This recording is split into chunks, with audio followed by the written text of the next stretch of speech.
What's up, Cass? Not much, Nick. Good morning. Good Or I guess morning. good afternoon for the people watching it on Friday. Good afternoon to anybody that's watching it anywhere. Yeah.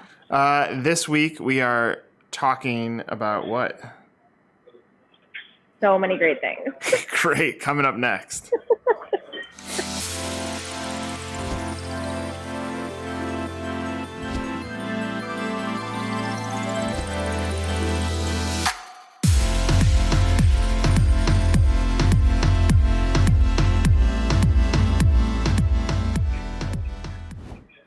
Fantastic, we're back. Fantastic. So, do you watch Black Mirror on Netflix?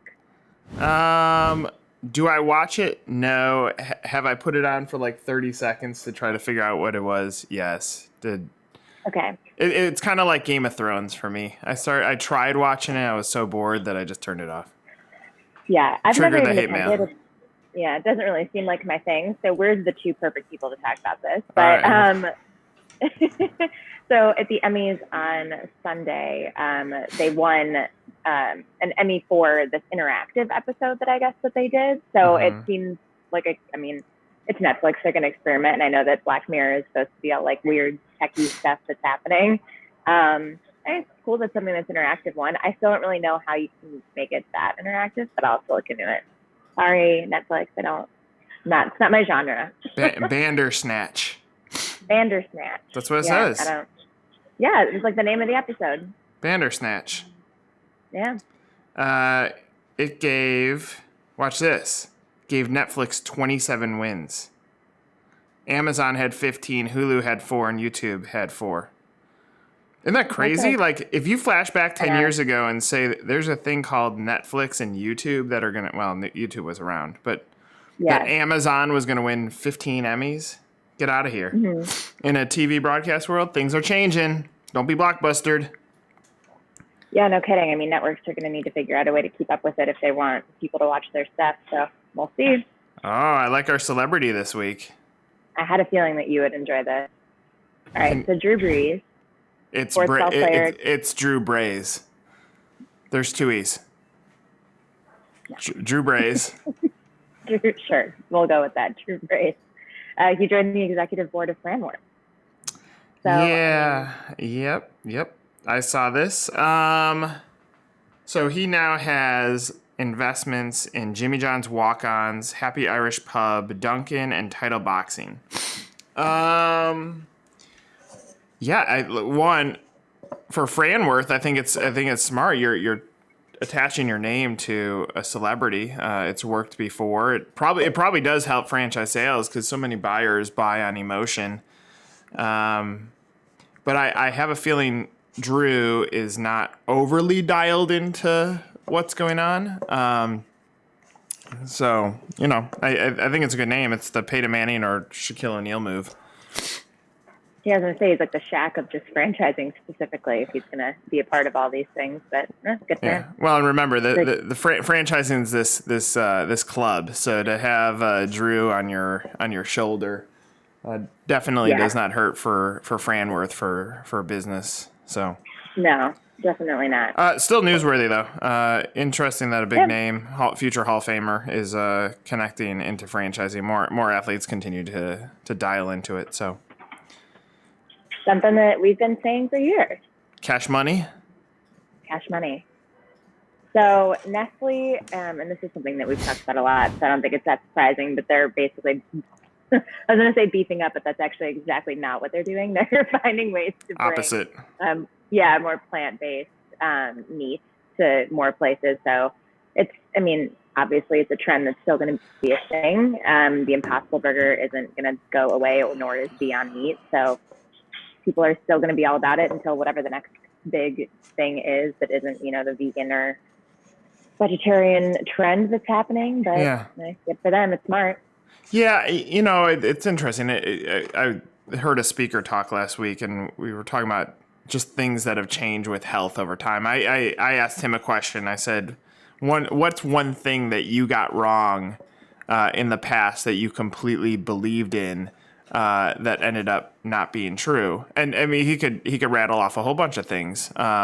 like when fat or calories or saturated fat, things that have been added to boxes or labels to try to educate the eater more. So, now we're in this craze where healthier is perceived to be gluten-free, which obviously that's an allergy that has come up that didn't exist in the way that it existed 10 years ago. So I think it's smart for every food brand to examine how do we create products that resonate with a wider scope of audience. I still think the challenge for restaurant concepts, there are ones that go complete and gluten-free or completely vegan. You also lock off a portion of the customer. So the ones that play safe are like a Burger King that figures out a way to leverage a vegan product into the regular mainstream foods, so it doesn't turn off either side. So it's making your brand flexible to the dietary needs or restrictions that people have. But I would give Nestle a friend on that one for continuously figuring this thing out. It was kind of forward thinking, right? It is a little bit of forward thinking. But now we're going to talk about forward thinking. We are. So back on our streaming kicks, kind of building off of Netflix, Roku they're having like a drop in their stock price. They're trying to find a way to kind of bounce back from that. But they claim that they have this way to measure TV spots that basically allows them to tell brands when their commercials are actually being watched on their device, because obviously you think something like a Roku, you're just going to fast forward or skip through anything if you have to record it. So I guess if it works, it could be interesting data for brands to have that are advertising on TV. But we'll see if it actually is worthwhile. Yeah, I don't know that that's going to change the game for them. I mean, I thought, this is years ago now, Comcast and DirecTV started putting push OK on the screen if you want more information. And then you would get a direct mail or email campaign that would come off of that. So I think it's already there. But I think I said the reality is people don't want to watch commercials. I mean, that's why Fast Forward or Premium or things that don't have commercials have gone front and center. I think the wave of the future is going to be product placement more than anything. That you see Matthew McConaughey drinking a Dos Equis, that will help push products in a different way. But the truth is, I think what's happened is brands have started demanding what is the result, what is the return that I'm getting on the investment that I'm putting into things. Mm-hmm. And, call Google at fault for this, because when you create a pay per click model, it changes the brands to say, yeah, give me an action and I'm willing to pay for it. And I think it's going to go even further. It's going to turn into a pay for conversion versus click. I don't need to pay you $5 for a click. I want to pay for a conversion. The dangerous side of that is if we go too much to the conversion, we're gonna dip out of the ongoing impression that's required to make us make some sort of purchase. The reality is the collection or the sum of all equals that conversion, and I think that's going to push our world into very high expectations into conversions. So there's risk and reward on both sides of it, but I don't think that's very forward thinking by Roku. I think it's already been done, and I don't know that that's what their audience really wants. They don't want commercials. No one wants commercials anymore, so I guess we'll see. So that's it. We'll consider them a foe, even though they aren't our friend or foe. Friend or foe? Friend or foe. So this is something that I think, if you know how to do it right, you can be a friend, but brands, I think, that chase this, like how to market with like a meme and basically figuring out ways to like become viral. I think that the minute that you try to create a viral moment, you're already going against like what the whole thing means, and it's going to come across really dumb. People are smart, even people that are going to buy into the meme type of a thing. The consumer is intelligent. They know it's manufactured. Again, if you have a voice that's already lending itself, like a Wendy's or someone that's known for being this brand that's like super trendy and millennial and like, able to say whatever they want online, sure. But I just think that you have to be really careful when you try to like be that like cool brand that's going to, become the next big thing on social.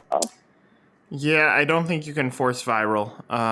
And look, No. what you just said is so important. I think brands that are social, meaning Mm-hmm. they're not creating calendars of content. They're more so acting in the moment, Yeah. end up being more authentic, and people react better to that. So if you have a post planned for 3 weeks from now, that's just media. So one, you can't force viral. Two, brands really need to get back to being social. And three, Wendy's has shown you the best practice. You want to win. There it is. And I would say restaurant brands that happen to be dialed in or connected to sports have the easiest pathway to testing this out, because you start building social content based on whatever sporting event's going on, because there's a sporting event almost every day of the year. Right. So, True. So, all right, we're heating up now. heating up. My favorite part. Not really. I know. I think it's your favorite part. I actually like your column this week. I do enjoy your column. I enjoy your column every week now. Thank you. So what did I write about? I think this is something that you've been posting on social a lot as well. So I think if anyone is just following along with you, that they will be familiar, but about how you create your own happiness, and essentially what you need to do in order to create that level, and what it means either in your career or your personal life. It's an interesting way to think about it. Yeah, and you're right. It's all over my social footprints right now. I've been thinking a lot about it, and I don't know. I mean, there's certainly moments within the year that make me think about things more at given parts, and it could be because my birthday's around the corner. So call that a milestone of reflection that makes me get to a point and say, how am I feeling? Am I feeling happy? I had a really good discussion with a friend of mine on fulfillment versus happiness. We were talking. He started off the conversation by saying, "I'm not happy." I said, "At what?" And he said, "My career." He goes, I'm just not happy." I said, I'm going to argue you on this slightly. I think happiness is choice. That's why, like, when people talk about like money can't buy you happiness, the reality is you buy yourself happiness to some extent. Now there are external factors that can impact your decision on whether you want to be happy or not, but that's a decision that you control. And when you realize that you're in control of your own happiness, then now the next layer is fulfillment. And what I challenged him with is it happiness or fulfillment? And we had a great discussion about this, that the fulfillment side is the part that can be lacking. Now, you can also make a decision that something is not fulfilling to you and you want to make a change based on feeling like something's missing. But ultimately, both of those are in your control. So, as I reflect on happiness, and I've written about this before too, that I could have an awful day at work, and I can walk home, and I have two little guys that will say "Dada," and that instantly, it's like, yeah, you know what? All this other stuff doesn't really matter. I reflect a lot on the end of life. It's just the way my brain works, and I want to die happy. And I don't think some of the bullshit that happens on a daily basis ends up mattering when we're all going to the grave anyway.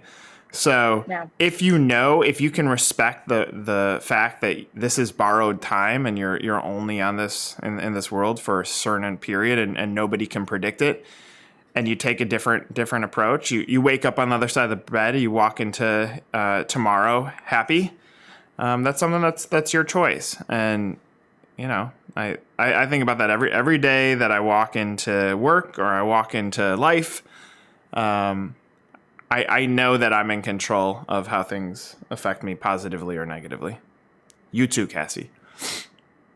Yeah, no, it's true. You're not going to die thinking about a shitty email that you got from someone. So what's the point in stressing about it? Yeah, I mean, it's still hard because we're still humans. Yeah, And right. The reality is all of us come from different walks of life, or there's a different life story before we get to point now. And that affects us, the way that people have treated us, the way our parents raised us, the way the environment has treated us, have people wanted to mentor us. All that equals something that makes you make those decisions today. So it doesn't make it easy when you get a shitty email. Right. But at least in the back of your head. Now, and the reality is if you think about why that shitty email came in the first place, something affected that person, whatever life story they have up until that point to send it. I wish that everybody could just be kinder. Preach. But that's a pipe dream. You be your best self. You do your best. Live life the way you want to. That's all you have control over. If anybody watched to the end of it, we just had some deep conversation. I mean, I end every podcast that I've been doing on Life Drive Success with asking the question about happiness, and it seems to stumble up people because I don't know that we reflect on it enough as humans. But sorry to get all deep. Any closing thoughts, words of wisdom, Cass? I think that those were our words of wisdom. You can only control how you act and how you behave and what your outlook is. So might as well make it fun. Hell yeah. None of my exes live in Texas, so I can't sing that song. We gotta get a song to celebrate the end of this this podcast. But you put some thought against that. Spend your weekend doing that. Cassie, good chatting. See ya.